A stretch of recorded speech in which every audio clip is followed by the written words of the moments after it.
For thousands of years, California existed unknown by the civilizations of Europe.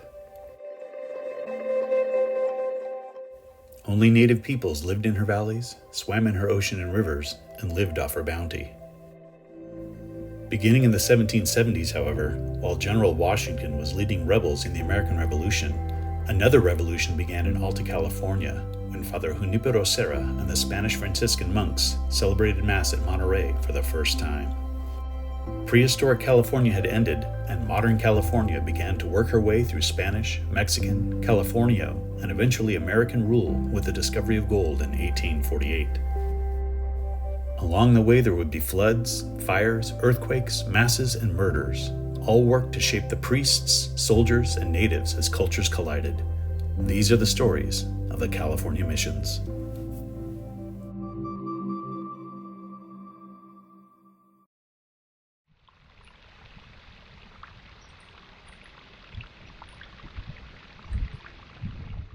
Despite the statue of Father Serra outside, Mission Nuestra, Senora de la Soledad was founded October 9, 1791, by Father Fermin Francisco de Lausen.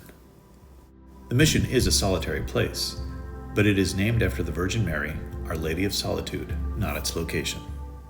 The mission is the 13th in the chain, and there's some speculation as to whether that has caused it to be unlucky. The original church was destroyed by floods in 1828, rebuilt in 1832, and, as you just read, was completely in ruins by 1874. The mission was originally built to assist the other missions in Northern California, since it is located about 40 miles northeast of Mission San Antonio de Padua and about 50 miles southeast of Mission Carmel. The mission as it stands today consists only of the restored chapel and convent wing, which is now a museum. The town of Soledad is named after the mission. When the Spanish arrived in the Salinas Valley, they encountered the Colon people, a subgroup of the Ohlone. Mission Soledad. Native archive room. Some more nice models.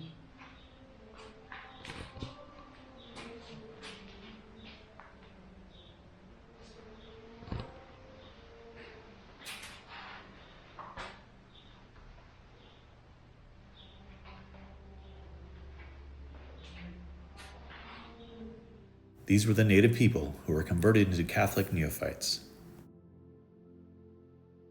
Inside the museum is this bell. Original to the mission, it would have been rung throughout the day to call the neophytes to their daily tasks. Also in the museum is this All Souls bell, which was rung each evening at 8 p.m. to alert the faithful to pray for the souls of the dead. It would seem Mission Soledad's reputation for being unlucky may be well deserved.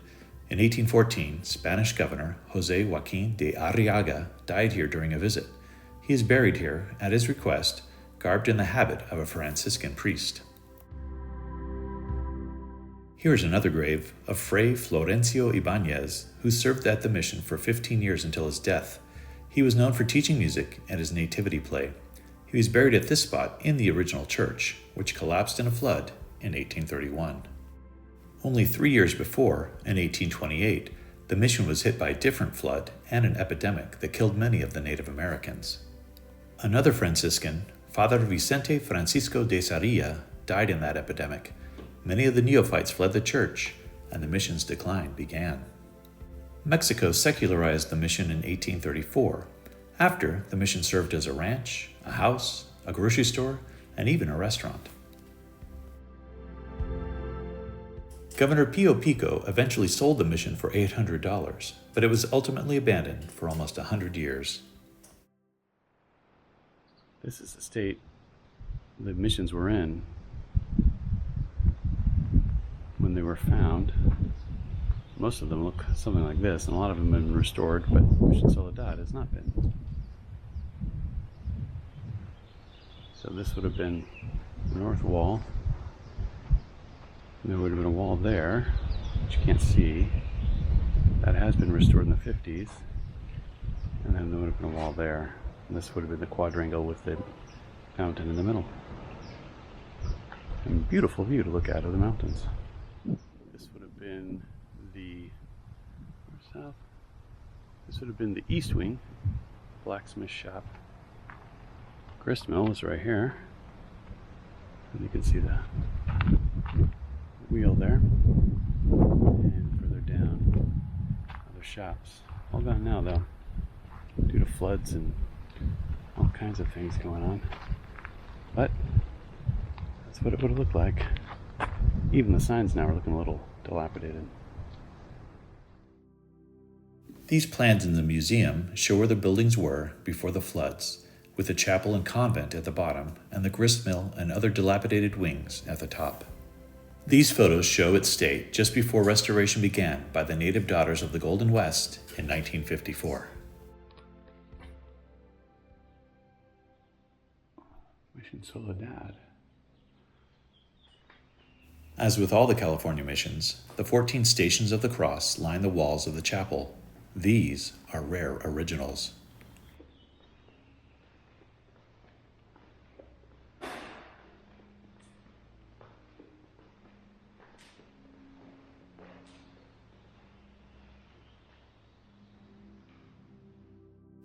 The mission was rededicated in 1955. It's a wonderful stop along the El Camino Real, and also a surprisingly good spot for a picnic. And exit through the gift shop.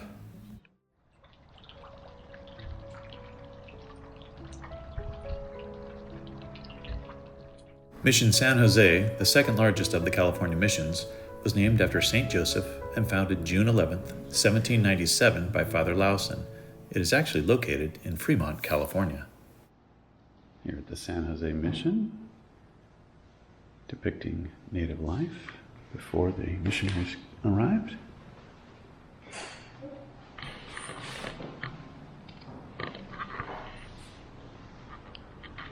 Wow, look at those guys. The mission was founded on the site of the Ohlone village of Oroysum, where there was water and fertile soil. It was a practice of the Spanish friars to establish their sites where the Native Americans were already living, both for access to their natural resources and the labor they could provide to build the missions. By 1805, all Native Americans in the East Bay lived at the missions. Unfortunately, the Spanish brought more than just Catholicism to the native population. In 1806, a measles epidemic killed many natives. The mission was first made of wood.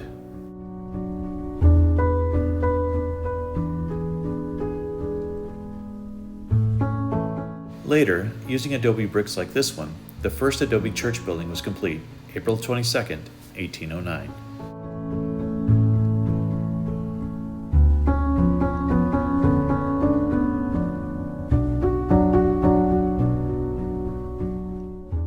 Here's how the mission might have looked in 1830.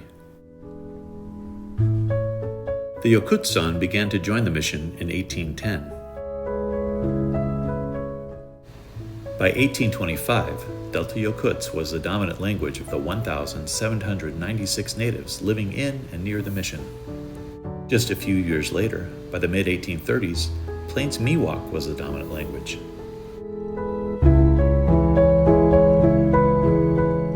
Father Narciso Duran worked at the mission from 1806 until 1833. He taught the natives choral music and directed their 30-piece orchestra, which became famous. Unfortunately, relationships between the natives and Spanish were not always harmonious. Estanislao, a Native American, led an uprising in 1828, and the military was required to put it down. The natives were punished for theft, running away, and failure to abide by the Christian way of marriage. The Ohlone and Miwok believed people should live together before marriage, and that divorce and remarriage were acceptable. The missionaries, on the other hand, required all native girls to be put under the supervision of a Hispanic woman or a native matron. Native American men would have to ask for their future bride's hands through the head missionary, and only if he approved would the couple be married.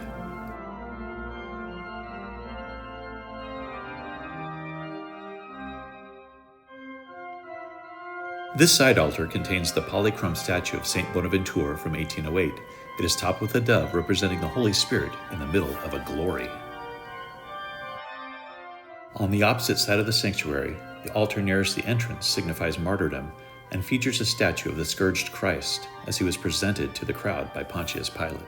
The old Spanish custom was to leave the statue's torso only roughly modeled and then adorn it with clothing. In 1833, the mission was secularized. In 1845, Governor Pio Pico sold the mission for $12,000. The mission was subsequently converted into a general store, a hotel, and a saloon in 1848. The town of Mission San Jose became a thriving provision center, and in 1850, California became a state. In 1865, President Lincoln restored the California missions to the Catholic Church. Just 3 years later, the church building was all but destroyed by the great 1868 earthquake. The museum building survived and is original, but the mission church was built in 1985 and is an authentic replica. The new building has a hidden steel frame and 5-foot thick walls. It also has 5-foot high doorways. Ouch! Before the replica 1985 church was built, St. Joseph's Church, a wooden Gothic-style church, was built over the original mission's tile floor. It stood on the site for over 100 years and had to be moved. It is now in Burlingame, California. Archaeologists found the original mission's tile floor. Many prominent Spaniards are buried in the floor, but only Robert Livermore's grave is marked. The bells from the mission hung in St. Joseph's Church until the late 1970s. 3 are original and 1 was recast. They now all hang together in the rebuilt mission. Mission San Jose, a fascinating mission and a worthy stop along the El Camino Real.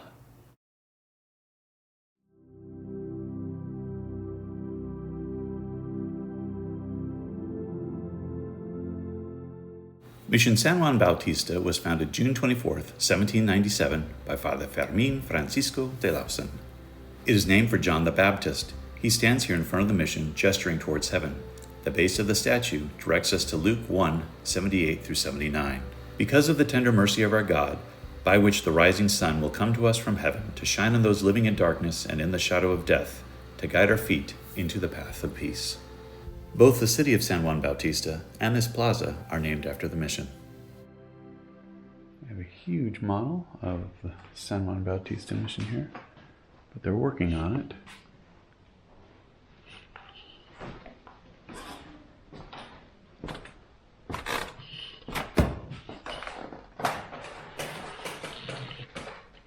Sanctuary. The Ohlone and Yokut people were baptized here at Mission San Juan Bautista and became neophytes.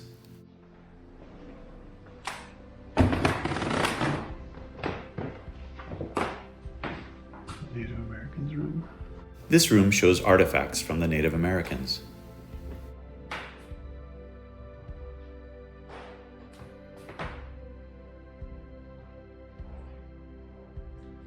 It also displays photographs of some neophytes after they've been baptized into a European lifestyle.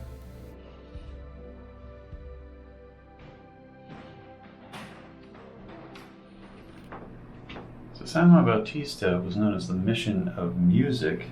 It's the 15th mission, and they had a choir of Native American boys who performed for visitors, and they also had a little orchestra here.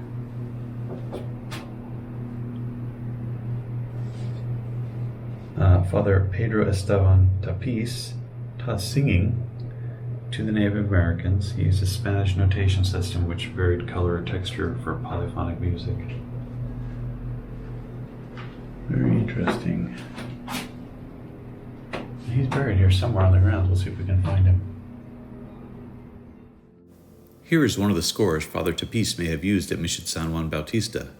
2 of his handwritten choir books are preserved at the mission.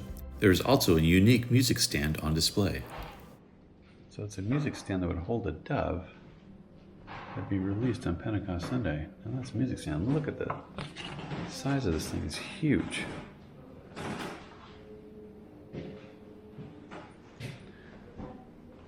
I guess that is the door for the dove to come out.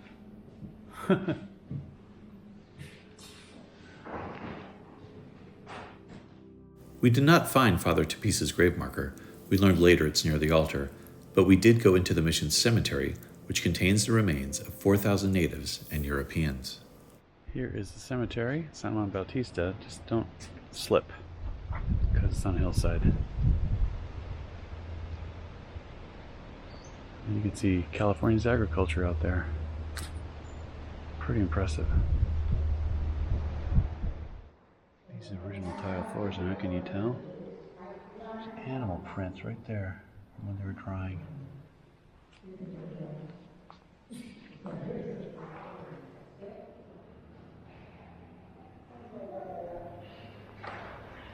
This church is unique because it has 3 aisles. 1, 2, 3. And it's the only one of all the churches, all the missions, to have 3. The arches, which separate the center from the 2 side aisles, were destroyed in an earthquake in 1812. The fathers filled them in, but in 1975, a restoration reopened them.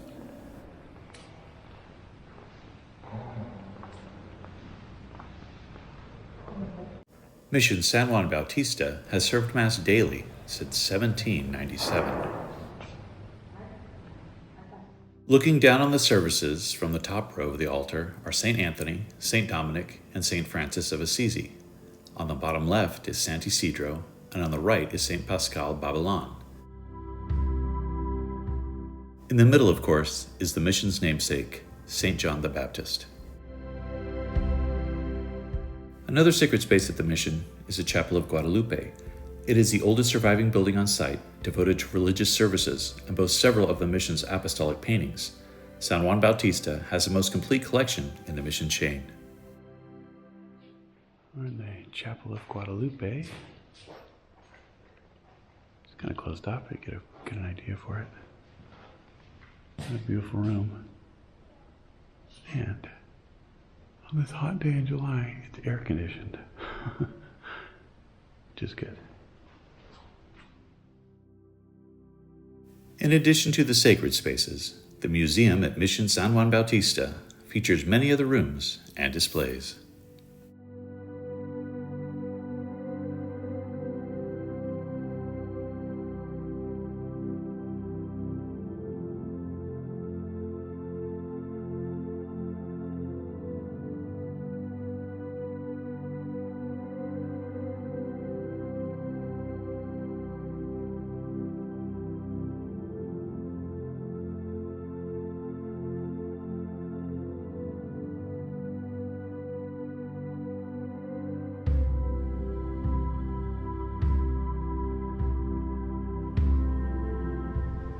The mission was secularized in 1835 and seized by the Mexican government in 1895.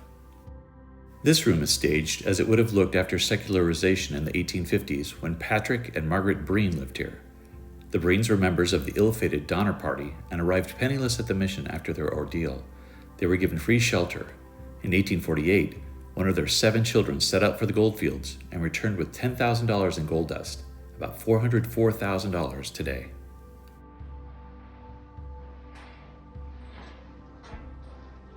San Juan Bautista. The church was reconsecrated by the Catholic Church in 1859 and restored in 1884. The mission is built on the San Andreas Fault, and in 1906, the famous San Francisco earthquake ruined the outer church walls and other buildings. It was restored again in 1949. In 1958, the mission and its grounds were featured prominently in the movie Vertigo. Note the steeple in the far right of the photograph. It was added after the mission's original construction.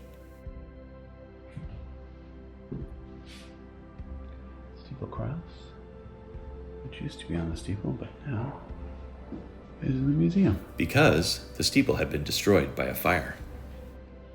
Alfred Hitchcock added it back for his movie using scale models, matte paintings, and trick photography. The tower in Vertigo does not resemble the original steeple. There is no longer a steeple at the mission, but the 3-bell campanario was restored in 2010. Father Lawson devoted Mission San Juan Bautista by saying, "In the name of our Blessed Father, and the saint whose feast we commemorate today, St. John the Baptist." If you visit Mission San Juan Bautista, it's bound to leave quite an impression on you too. Be sure to exit through the gift shop.